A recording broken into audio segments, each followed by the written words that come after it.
something that will shimmer in the sunlight, reflecting off his temple's lintels and portals, its stairs and towers, and sculpted facades. When they are finished, the laterite will be completely encased in sandstone. Simon Warwick sees an Indian influence in this approach.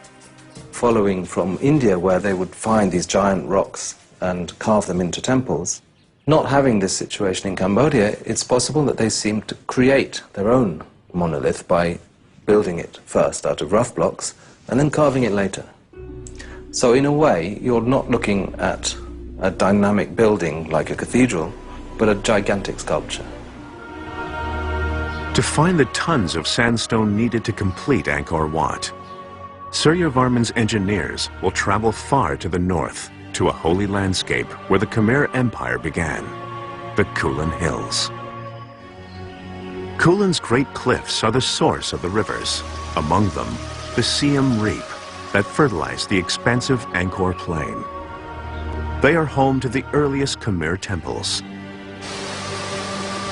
To honor this sacred place, Khmer artists have carved phallic symbols known as linga in the riverbanks.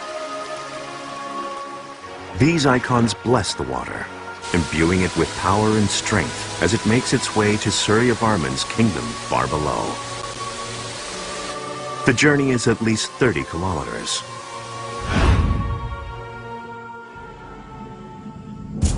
The work to quarry the stone was arduous and slow. Khmer tools were rudimentary. Workers used chisels to trench the stone. Then they insert wooden wedges. When soaked with water, the wooden wedges expand and split the stone away from the block face. After teams rough out blocks, specialized transportation crews move these stones, weighing anything between 2 to 12 tons. Experts estimate that workers had to shape and transport 300 to 400 blocks of sandstone per day to meet the ambitious timeline of temple construction. Just how the Khmer transported this mountain of stone has led to decades of speculation. But some evidence is carved into the stone itself. In this bas-relief, we can see the Khmer using floating bridges and rafts to carry people and animals across water. The circles represent bamboo poles lashed together in a crude bridge, bobbing above the river teeming with fish and supporting the weight of an entire army on the move.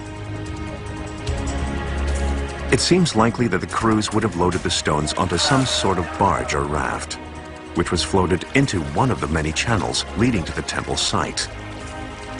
Once on the canal system, the barge is towed by animal traction, possibly elephants or water buffalo. If, during the dry season, water levels in the canals are too low, the Khmer might block the arches of the road's bridges to create a lock, providing steady passage for the convoy of stones. At the Angkor Wat site, workers swarm all over, unloading and stockpiling the sandstone blocks. It's also important to remember that this is a huge feat of logistics and supply as well.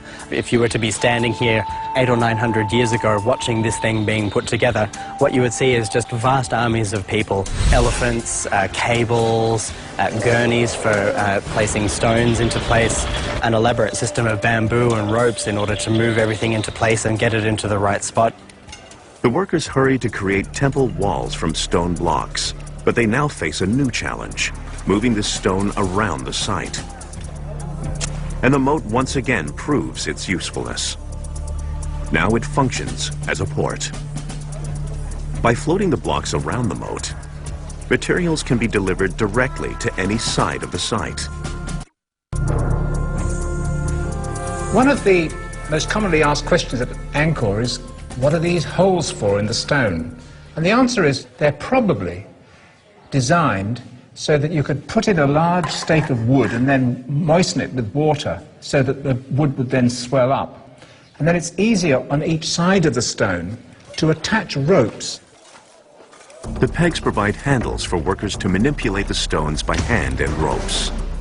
Some experts suggest that workers made extensive use of scaffolding and a primitive block and tackle system, which would have allowed them to lift stones into position.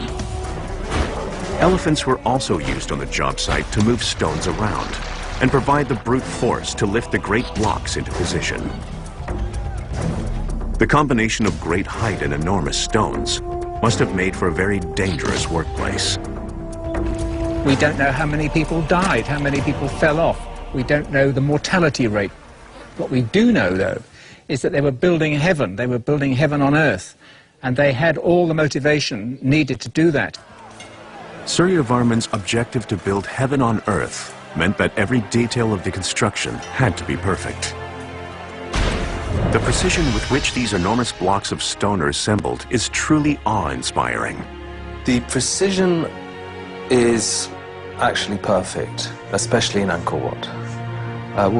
By that I mean that the contact between the lower block and the upper block and the block beside it is what we call a razor joint. It's in perfect contact for the entire surface area of the block. Experts today believe that the Khmer builders achieved such a close fit between these huge blocks using a technique known as abrasion. Sandstone has a naturally rough surface, and when one stone is rubbed against another, possibly with water in between, the two surfaces will grind each other smooth.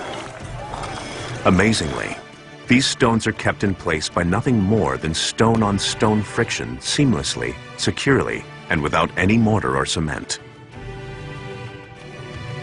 To the Khmer, this was particularly important because mortar would have only interfered with the perfect contact joint required for carving. If it's a perfect joint, it acts like a monolith, like a single piece of stone, and you can carve across that joint. And nowhere are these perfect joints more evident than in the enormous bas-reliefs. Here, for the first time, we see a king of Angkor. His name is Surya Varman II, the Sun King, and he reigned over a huge empire with great power and great charisma.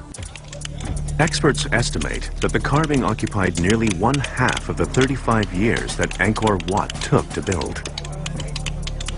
2 or 3 levels of talent went into carving the stone, which involved the highest levels of artisans who were very prized possessions in ancient cultures like this.